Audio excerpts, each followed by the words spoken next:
នៅពេលដែលសង្គ្រាមកើតឡើង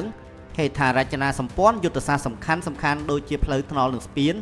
ដែលជាសរសៃឈាមដ៏សំខាន់បំផុតនឹងក្លាយទៅជាគោលដៅទម្លាក់គ្រាប់បែកពីសំណាក់សត្រូវជាក់ជាមិនខាននៅពេលដែលជួបបញ្ហានេះស្បៀងអាហារសម្រាប់កងទ័ពនិងការសង្គ្រោះទាហានដែលរងរបួសនឹងត្រូវពឹងផ្អែកខ្លាំងទៅលើដ្រូនឬឧទ្ធម្ភាគចក្រក៏ប៉ុន្តែការដឹកជញ្ជូនសព្វហេវុធធុនធ្ងន់ដូចជារថក្រសកាំភ្លើងធំទៅកាន់សមរភូមិគឺជារឿងដែលមិនអាចធ្វើបានឡើយ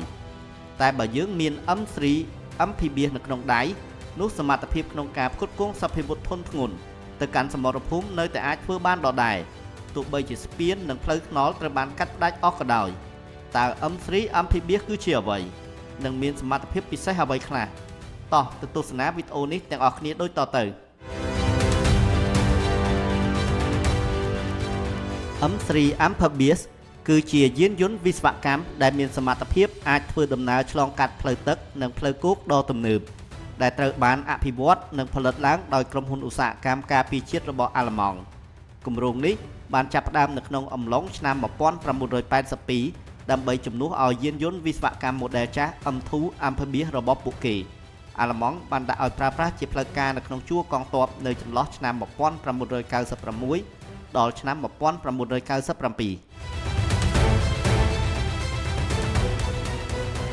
M3 ត្រូវបានបង្កើតឡើងដោយមានការគិតគូរយ៉ាងម៉ត់ចត់ទៅលើភាពរឹងមាំនៃទូខ្លួននិងកម្លាំងម៉ាស៊ីនដើម្បីបំពេញតម្រូវការបន្ទាន់របស់កងទ័ពសម័យទំនើបដែលទាមទារឲ្យមានភាពរហ័សរហួនជាទីបំផុតវាត្រូវបានគេបំពាក់នៅលើប្រភេទរថយន្តយោធាធុនធ្ងន់ដែលមានកង់4និងមានការរចនាឡើងជាពិសេសដោយមានបំពាក់សម្ភារៈលោហៈធាតុអាលុយមីញ៉ូមកម្រិតខ្ពស់ដើម្បីធានាថាទូខ្លួនរបស់វាមានទម្ងន់ស្រាលតែមានភាពរឹងមាំជាទីបំផុតដែលអាចទ្រាំទ្រង់ជាមួយកម្លាំងសម្ពាធទឹកនិងការដឹកជញ្ជូនទម្ងន់ធ្ងន់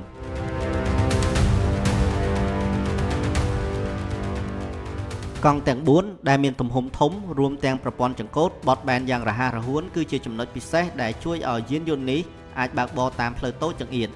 ដូចជានៅក្នុងព្រៃឬឡើងច្រាំងទន្លេដែលមិនបណ្ដាលឲ្យរអិលឬជាប់គាំងឡើយ M3 មានលក្ខណៈប្រៀបដូចទៅនឹងមនុស្សយន្ត Transformer នៅក្នុងខ្សែភាពយន្ត Hollywood អញ្ចឹងដែរនៅលើផ្លូវគោក M3 អាចបើកបរបានល្បឿនលឿនរហូតដល់80គីឡូម៉ែត្រក្នុង1ម៉ោងយ៉ាងរលូនពេលទៅដល់មាត់ច្រាំងទន្លេវាបដូរពីទម្រង់រថយន្តធម្មតាទៅជាសាឡាងអណ្ដែតទឹកតាមរយៈប្រព័ន្ធបញ្ជាស្វ័យប្រវត្តិនៃការប្រើប្រាស់ពងអ៊ីដ្រូលីកដោយមិនចាំបាច់ប្រើកម្លាំងមនុស្ស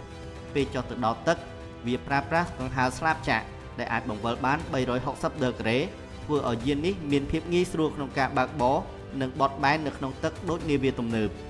យានយន្តនេះមិនត្រូវបានគេបំពាក់ប្រព័ន្ធកាំភ្លើងធំឬប្រព័ន្ធមីស៊ីលសម្រាប់វាយប្រហារឡើយ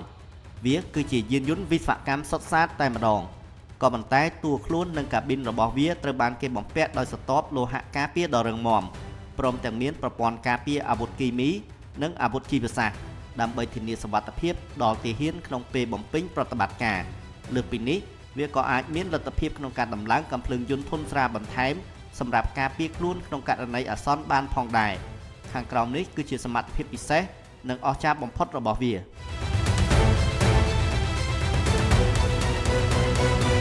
ទី1ទម្រង់ជាសាឡាងចម្លងប្រសិនបើគេប្រើប្រាស់ M3 ចំនួន2គ្រឿងតភ្ជាប់គ្នាវានឹងបង្កើតបានជាសាឡាងដ៏ធំទូលាយដែលមានសមត្ថភាពផ្ទុកសព្វហេវុធធុនធ្ងន់ដូចជារថក្រោះ T59D ចំនួន2ទៅ3គ្រឿងឆ្លងកាត់ទន្លេធំៗបានយ៉ាងងាយស្រួលនិងមានសុវត្ថិភាពជាទីបំផុតទី2ទម្រង់ជាស្ពានអណ្ដែតទឹកតាមរយៈប្រព័ន្ធតភ្ជាប់តួគ្នាជាខ្សែសង្វាក់យ៉ាងរឹងមាំគេគ្រាន់តែប្រើប្រាស់ M3 ចំនួនប៉ុន្មានគ្រឿងរួមជាមួយនឹងកងទ័ពជំនាញប្រហែល24នាក់ពួកគេនឹងអាចផ្គុំវាឲ្យคล้ายទៅជាស្ពានអណ្ដែតទឹកដែលមានប្រវែងប្រហែល100ម៉ែត្រក្នុងរយៈពេល10ទៅ15នាទីប៉ុណ្ណោះថែមទាំងអាចទប់ទល់ទៅនឹងលំហូរទឹកខ្លាំងបានយ៉ាងមានប្រសិទ្ធភាពថែមទៀតផងបច្ចុប្បន្ននេះ M3 amphibious មានតម្លៃប៉ាន់ស្មានប្រហែល5ទៅ7លានដុល្លារសហរដ្ឋអាមេរិកក្នុងមួយគ្រឿងអាស្រ័យទៅលើកញ្ចប់នៃកិច្ចសន្យាការថែទាំនិងគ្រឿងបន្លាស់វាត្រូវបានប្រើប្រាស់ដោយប្រទេសអាល្លឺម៉ង់ចក្រភពអង់គ្លេសស៊ុយអែតន័រវេសអេស្ប៉ាញដាណឺម៉ាកហូឡង់តៃវ៉ាន់និងកូរ៉េខាងត្បូងដោយឡែកនៅក្នុងតំបន់អាស៊ានយើងមានប្រទេសចំនួន2ដែលកំពុងប្រើប្រាស់វាក្នុងនោះគឺប្រទេសសិង្ហបុរីដែលបានប្រើប្រាស់ចាប់តាំងពីឆ្នាំ2007មកដល់ពេលបច្ចុប្បន្ន និងប្រទេសឥណ្ឌូនេស៊ីដែលបានបញ្ជាទិញចំនួន18គ្រឿងនិងបានដាក់ឲ្យប្រើប្រាស់ជាផ្លូវការនៅក្នុងឆ្នាំ2020ដើម្បីដោះស្រាយបញ្ហាភូមិសាស្ត្រកោះនិងទន្លេជាច្រើនរបស់ពួកគេសម្រាប់កម្ពុជាយើងប្រសិនបើយើងអាចមានយានយន្តដ៏ទំនើបនេះវានឹងក្លាយទៅជាកូនសោដ៏មានឥទ្ធិពលបំផុតមួយនៅក្នុងជួរកងទ័ពហើយវាក៏ក្លាយទៅជាអ្នកធានារ៉ាប់រងដ៏សំខាន់ទៅលើការដឹកជញ្ជូនស្បៀងអាហារព្រមទាំងអាវុធយុទ្ធសាស្ត្រនានាឲ្យទៅដល់ដៃកងទ័ពជើងគោករបស់យើងបានយ៉ាងរលូនទោះបីជាសត្រូវបានបំផ្លិចបំផ្លាញផ្លូវនិងស្ពានសំខាន់ៗយ៉ាងណាក៏ដោយឲ្យតែកងទ័ពរបស់យើងនៅតែមានស្បៀងអាហារអាវុធនិងទទួលបានការគាំទ្រគ្រប់គ្រាន់នោះទឹកចិត្តប្រយុទ្ធរបស់ពួកគាត់គ្មានថ្ងៃចុះថមថយជាដាច់ខាតតើបងប្អូនយល់ឃើញថាយានយន្តប្រភេទនេះសំខាន់កម្រិតណាសម្រាប់កម្ពុជាយើងប្រសិនបើបងប្អូនយល់ថាវាសំខាន់តើបងប្អូនគិតថាកម្ពុជាយើងគួរតែទិញវាចំនួនប៉ុន្មានគ្រឿងដែរសូមផ្ដល់មតិយោបល់របស់បងប្អូននៅក្នុងប្រអប់ comment ខាងក្រោមប្រសិនបើចូលចិត្តវីដេអូនេះសូមជួយចុច like share និង subscribe ជួបគ្នានៅវីដេអូបន្ទាប់អរគុណនិងជម្រាបលា